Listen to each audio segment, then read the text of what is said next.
The Great Plains, late fall. A wolf pack just lost their kill, first to a mountain lion, then to a dominant herd of feral hogs. And when they finally made it back to their den, the worst was already waiting. The pups were gone. One day, 3 consecutive hits. Any single one could have ended the pack forever.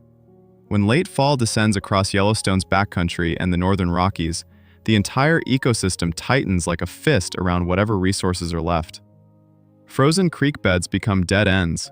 Stripped meadows push the elk and mule deer toward the last sheltered timber edges.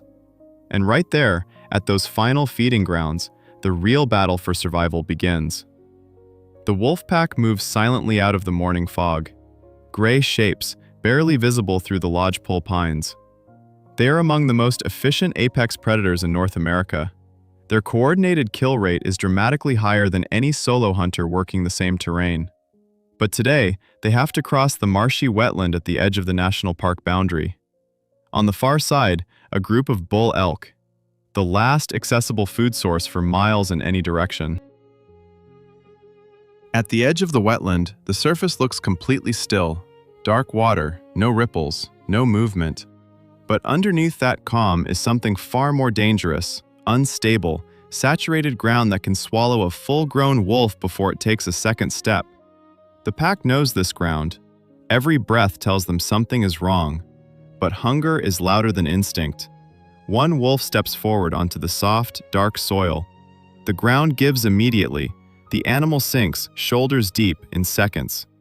A sharp cry cuts through the silence of the pines. The pack doesn't scatter, they don't run. The bond between these animals runs deeper than the instinct for self-preservation. They surround the danger zone, working in a coordinated effort, testing for solid footing, pulling their packmate free inch by inch. This is collective intelligence going head-to-head with the raw indifference of nature. The line between strength and fragility disappears entirely. The wolf is pulled free, barely. In the wild, blind courage isn't bravery, it's a death sentence. One wolf is exhausted and injured. Everyone is starving. But stopping isn't on the table. The hunt continues at dusk. The target? A fully grown feral hog. A serious opponent. Tusks like curved blades, explosive aggression when cornered. Feral hogs have been spreading across Texas, the Southeast, and the Midwest for decades, and they are not prey that forgives mistakes. For this wolf pack, though, it's a tactical problem, not a physical one. The alpha signals. The pack splits instantly, a silent, precise encirclement from every angle. The hog breaks hard, churning up dead leaves and frozen mud. It's fast. It cuts sharply, bolts toward a dense thicket, tries to hold the entrance with its body weight and tusks. The pack doesn't flinch. This is a war of attrition, and the hog is going to lose it. The animal's breathing gets heavier, its pace drops.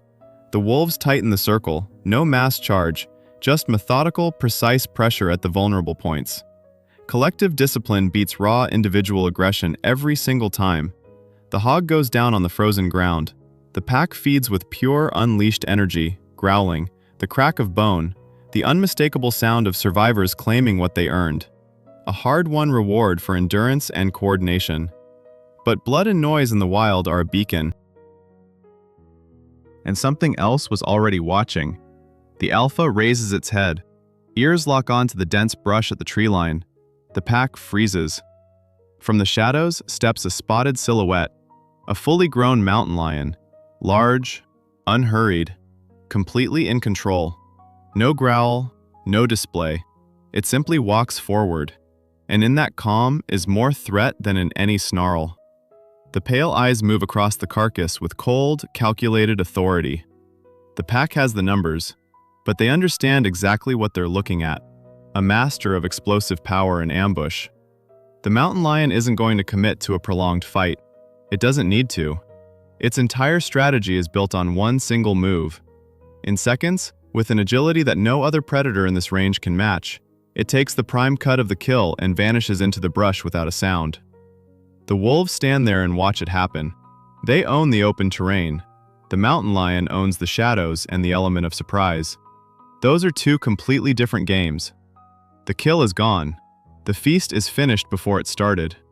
Exhaustion and fury fold into each other. The pack watches their prize disappear into the darkness. It's hard to say what's worse, the hunger or the helplessness. After two brutal encounters back to back, the pack retreats into the night. By morning, they are already far from the wetland clearing.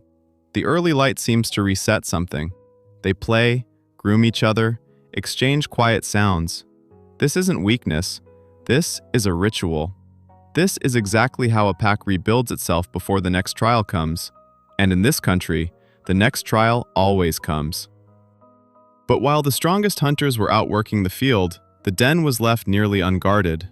From the brush emerges an old grizzly, scarred, massive, moving without a sound, like a shadow drifting through the timber. He had been watching for a long time.